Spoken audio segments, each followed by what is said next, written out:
जय श्री राधे कृष्ण। दोस्तों, श्री कृष्ण ने गीता में कहा है कि हमारे सुखों और दुखों के लिए परमात्मा उत्तरदायी नहीं है, बल्कि हमारे अच्छे और बुरे कर्म उत्तरदायी हैं। अज्ञानता के कारण हम अपने सुख दुख के लिए परमात्मा को उत्तरदायी ठहराते हैं, जबकि वह ना हमारे पापों के लिए जिम्मेदार हैं और न ही पुण्य के लिए जिम्मेदार हैं। तो दोस्तों, अगर आप इस बहुमूल्य ज्ञान का लाभ अधिक से अधिक लेना चाहते हैं तो हमारे चैनल को सब्सक्राइब करें और हर रोज सुबह और रात को सोने से पहले ज्ञान की बातें जरूर सुनें और दूसरों को भी सुनाएं, क्योंकि जिस तरह खुशियां बांटने से मिलती हैं, उसी प्रकार इस ज्ञान को आप जितने ज्यादा लोगों के साथ शेयर करेंगे, उतना ही भगवान श्री कृष्ण की कृपा और इस गीता ज्ञान की ज्योति आपके जीवन में भी प्रकाश फैलाएगी।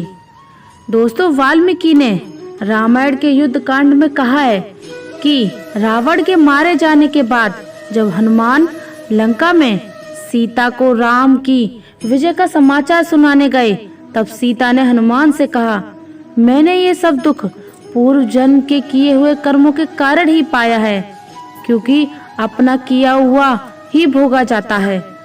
वाल्मीकि रामायण के अरण्य कांड से में कहा गया है कि सीता हरण के पश्चात श्री राम सीता के वियोग में विलाप करते हुए कहते हैं, हे लक्ष्मण, मैं समझता हूँ इस सारी भूमि पर मेरे समान बुरे काम करने वाला पापी पुरुष और कोई नहीं है, क्योंकि एक के पश्चात एक दुखों की परंपरा मेरे हृदय और मन को चीर रही है। पूर्व जन्म के मैं निश्चित ही मैंने एक के बाद एक बहुत बुरे पाप किए होंगे। उन्हीं पाप का फल आज मुझे मिल रहा है। राज्य हाथ से छिन गया, अपने लोगों से वियोग हो गया, पिताजी परलोक सिधार गए, माताजी से अलग हो गया। इन घटनाओं को याद करके मेरा हृदय शोक से भर जाता है। हे लक्ष्मण, ये सारे दुख इस रमणी वन में आने पर शांत हो गए थे, परंतु आज सीता के वियोग से वे सभी भूले हुए दुख उसी प्रकार फिर से ताजा हो गए हैं। जैसे लाठी डालने से आग जल उठती है, पाप कर्म होने पर उस पर पश्चाताप करके मनुष्य उस पाप भावना से छूट जाता है। दोस्तों, यह बात तो आप सबको पता ही होगी कि रामायण की सबसे मोटी घटना है भगवान श्री राम का देवी सीता और लक्ष्मण के साथ वनवास जाना। रामायण की कथा के अनुसार कैकेयी की जिद की वजह से भगवान राम को वन जाना था, लेकिन यह मात्र एक दृश्य घटना नहीं है। श्री राम के वन गमन में के पीछे कई दूसरे कारण भी थे, जिन्हें वही व्यक्ति समझ सकता है जिन्होंने रामायण को सुना और समझा हो। कैकेयी ने हमेशा राम को अपने पुत्र भरत के समान ही प्रेम किया।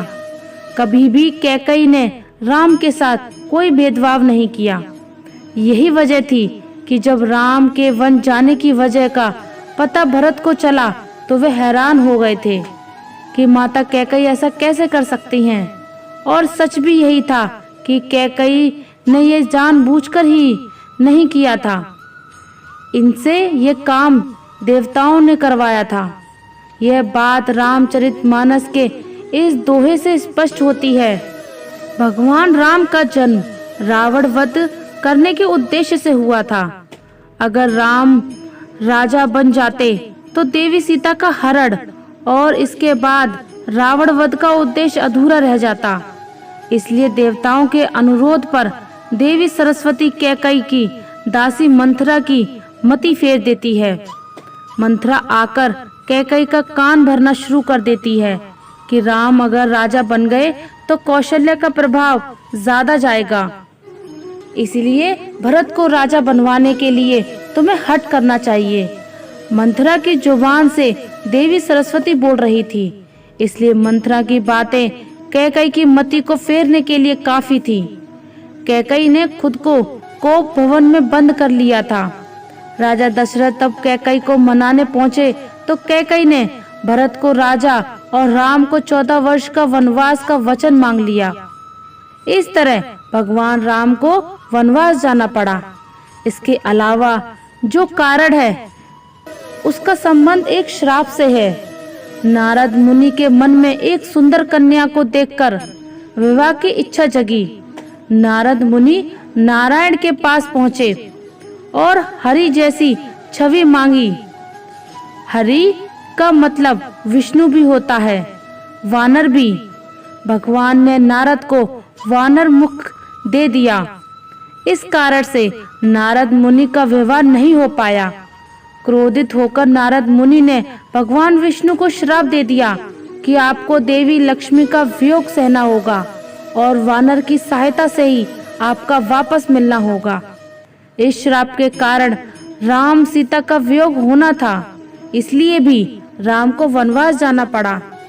पांचवा और सबसे मोटा कारण स्वयं भगवान श्री राम हैं। तुलसीदास जी ने रामचरितमानस में लिखा है, होई सोई जो राम रची राखा, यानी भगवान राम की इच्छा के बिना कुछ भी नहीं होता।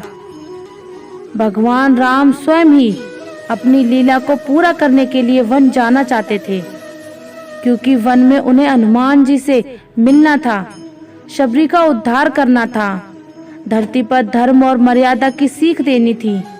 इसलिए जन्म से पहले ही राम यह तय कर चुके थे कि उन्हें वन जाना है और पृथ्वी से पाप का भार कम करना है। तो इस प्रकार भगवान ने समझाया था कि कर्म का फल भगवान होकर भी उन्हें भी भोगना पड़ा था।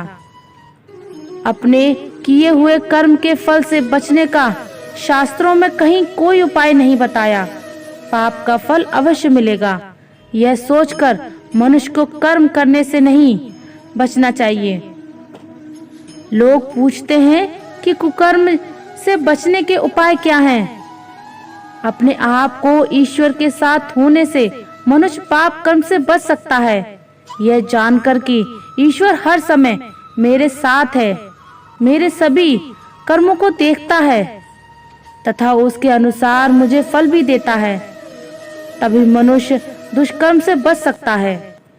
महाभारत में मैंने कहा है कि धर्म का सर्वस्व जानना चाहते हो तो सुनो। दूसरों का जो व्यवहार आपको अपने विरुद्ध लगता है, अर्थात दूसरों का जो व्यवहार आपको पसंद नहीं आता, वैसा व्यवहार आप दूसरों के साथ मत करो।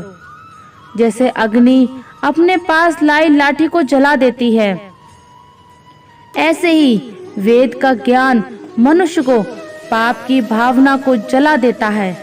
यजुर्वेद में बताया है कि जो मनुष्य अपनी आत्मा का हरण करते हैं, अर्थात मन में कुछ और बोलते हैं, कुछ और करते हैं, कुछ और है, वैसे मनुष्य असुर दैत्य राक्षस पिशाच समान हैं। वे कभी भी आनंद को प्राप्त नहीं करते। जो आत्मा मन वाणी और कर्म से कपट रहित एक आचरण करते हैं, वही देवता है।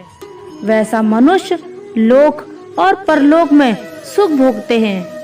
सत्य की ही जीत होती है, झूठ की नहीं। सत्य पर ही मनुष्य देवता बनता है।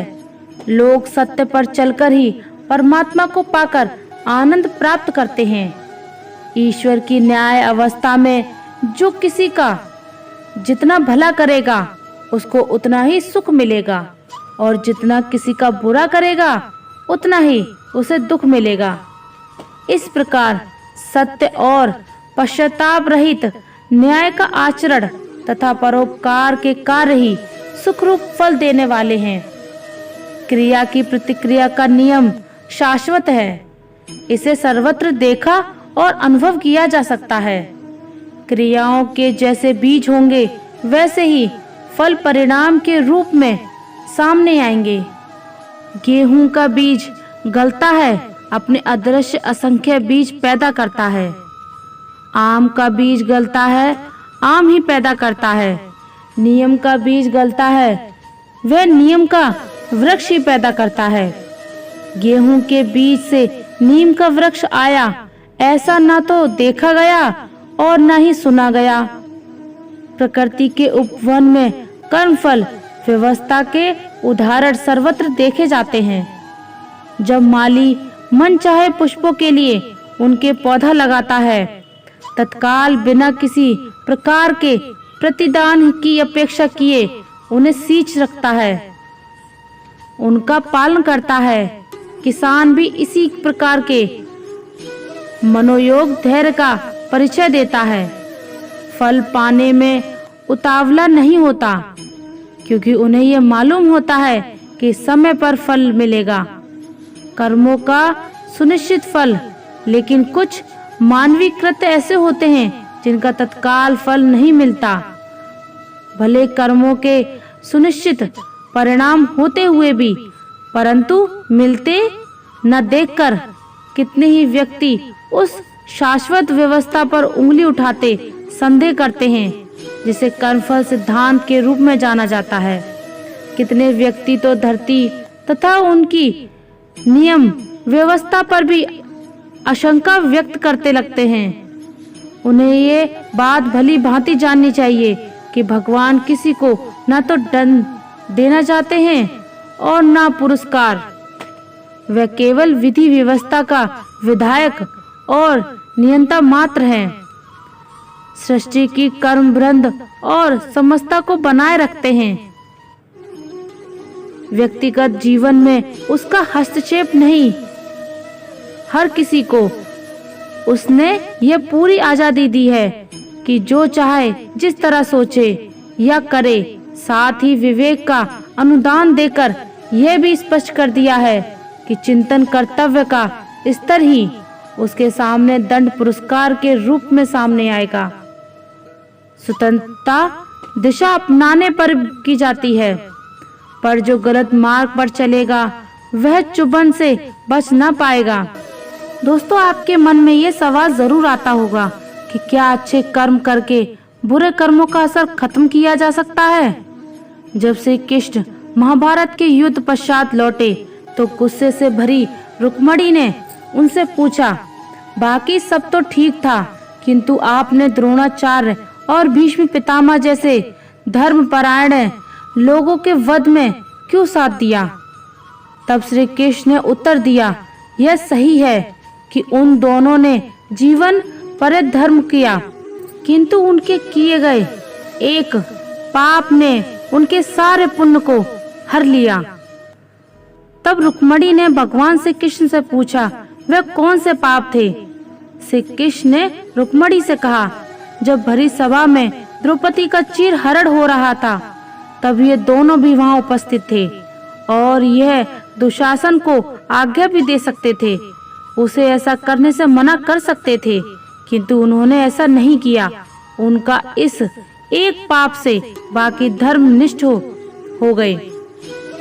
रुक्मणी ने भगवान से पूछा, और कर्ण, वो अपनी दानवीरता के लिए प्रसिद्ध था, कोई उसके द्वार से खाली हाथ नहीं गया, उसकी क्या गलती थी?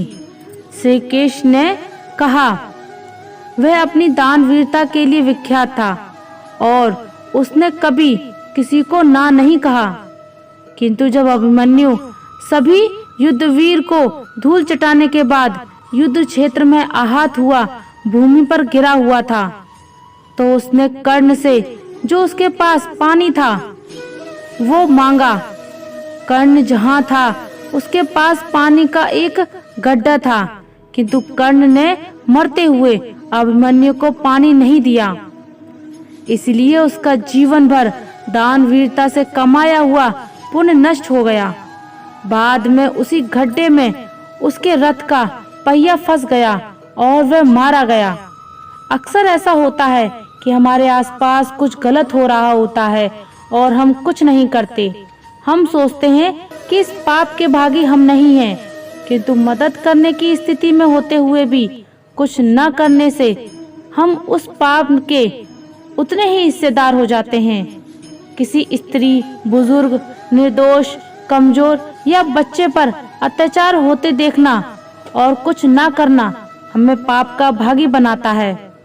रास्ते पर दुर्घटना में घायल हुए व्यक्ति को लोग नहीं उठाते हैं, क्योंकि वे समझते हैं कि वह पुलिस के चक्कर में फंस जाएंगे। इसे आपके अधर्म का एक क्षण सारे जीवन के कमाए धर्म को नष्ट कर सकता है। महाभारत के युद्ध के पश्चात श्री कृष्ण भीष्म पितामह से मिलने पहुंचे तो भीष्म ने कृष्ण से पूछा कि केशव, मुझे इतना दर्द क्यों हो रहा है। तब कृष्ण कुछ देर बाद बताते हैं कि पितामह, आप एक राजा हैं। आप कहीं जा रहे थे, रास्ते में एक सांप था। आपने उसे मरा समझकर अपने तीर से उठाकर फेंक दिया। वह नुकीली कांटों से जा गिरा। उसके कांटे उसके शरीर को बुरी तरह चुभ रहा था। उसने खूब बद्दुआ दी। उसी का फल आपको मिल रहा है। जो कांटों का दर्द उसे हो रहा है, वही दर्द आपको तीरों की सैया के नुकीले बाण चुभ रहा है। वही एहसास आपको हो रहा है। इसी तरह से अगर कोई पुण्य काम किसी जन्म में किया गया है, वही पुण्य काम इस जन्म में भी कोई कर रहा हो तो उसका फल दुगना हो जाता है। पिछले जन्म के और कई जन्मों के फल भोगने के लिए ही प्रारब्ध कर्म बनता है। बहुत पुरानी कहावत है, जैसा कर्म करोगे वैसा ही फल पाओगे। मतलब अच्छे कर्म करोगे तो अच्छे फल पाओगे और बुरे कर्म करोगे तो बुरे फल पाओगे। ये हम सब ने सुन तो लिया है, लेकिन अंदर से विश्वास इस पर हम बहुत कम कर पाते हैं, क्योंकि हमें लगता है कि अच्छे कर्मों का अच्छा फल हमें नहीं मिलता है, या फिर यह आपके मन का वहम है क्योंकि आप सच्चाई नहीं देख रहे। असलियत यह नहीं, क्योंकि कर्मों का विधान, कर्मों का नियम तो अपने तरीके से ही काम करता है। वह आपके सोचने से बदल नहीं जाता। जब जब इस धरती पर धर्म की हानि और अधर्म की वृद्धि होती है, तब तब अधर्म का विनाश और धन की पुण्य स्थापना हेतु मैं अपने एक नए रूप को रचता हूँ और लोगों के सम्मुख प्रकट होता हूँ। मनुष्य मेरी जिस भी रूप में पूजा करते हैं, मैं भी उनको उनकी भावना के अनुसार उसी रूप में दर्शन देता हूँ। मनुष्य जिस जिस भाव से मेरी उपासना करते हैं, मैं उनके उस भाव का ही अनुसरण करता हूँ। जो मेरा चिंतन करता है उसका मैं चिंतन करता हूँ। जो मेरे लिए व्याकुल होता है उसके लिए मैं भी व्याकुल हो जाता हूँ। जो मुझे अपना सर्वस्व अर्पण कर देता है, मैं भी उसे अपना सर्वस्व अर्पण कर देता हूँ। इस लोक में सांसारिक भोग के लिए लोग इंद्र इत्यादि देवताओं की उपासना करते हैं, क्योंकि देवताओं का पूजन करने वालों को उनकी उपासना का फल तुरंत मिल जाता है। लेकिन मैं ऐसा नहीं करता हूँ। मेरे भक्त यदि सकाम भाव से ही भी मेरा भजन करते हैं, तो भी मैं उनकी उस कामना को पूर्ण करता हूँ, जिसकी पूर्ति से उनका विषयों से वैराग्य होकर मुझ में प्रेम और विश्वास हुआ है। इसलिए संसारिक मनुष्य को मेरी भक्ति का फल मिलता हुआ नहीं दिखता है, और इसलिए वह मंद बुद्धि मनुष्य कर्मों का फल शीघ्र प्राप्त करने की इच्छा से अन्य कार्य करते हैं। इंसान हमेशा अपने भाग्य को कोसता है, ये जानते हुए भी कि भाग्य से भी ऊंचा उसका कर्म है, जो उसके स्वयं के हाथों में है। श्री कृष्ण कहते हैं, जो हुआ अच्छा हुआ, जो हो रहा है वह अच्छा हो रहा है, और जो होगा वह भी अच्छा होगा। जो बीत गया उसका तुम पछतावा ना करो और भविष्य की चिंता भी ना करो। अभी तो वर्तमान चल रहा है। जो पुरुष न किसी से जलता है और न किसी चीज की आकांक्षा करता है, वैसा कर्म योगी पुरुष सन्यासी के समान है, और वह पुरुष सुख पूर्वक संसारिक बंधनों से मुक्त हो जाता है। और ना तो मैं किसी के भाग्य का निर्माण करता हूँ और ना ही किसी के कर्म फल का निर्माण करता हूँ। मनुष्य अपने द्वारा किए कर्मों का ही परिणाम भोगता है और उसी से उसके भाग्य का निर्माण होता है। मनुष्य स्वयं ही अपना मित्र है और स्वयं ही अपना सबसे बड़ा शत्रु भी बनता है। ज्ञानी मनुष्य कर्म योग या भक्ति योग से एक ही जन्म में इस समुद्र रूपी संसार से निकलकर परमात्मा को प्राप्त कर लेता है। और अज्ञानी मनुष्य काम, क्रोध, लोभ, मोह में फंसकर 84 लाख योनियों में भटकता रहता है।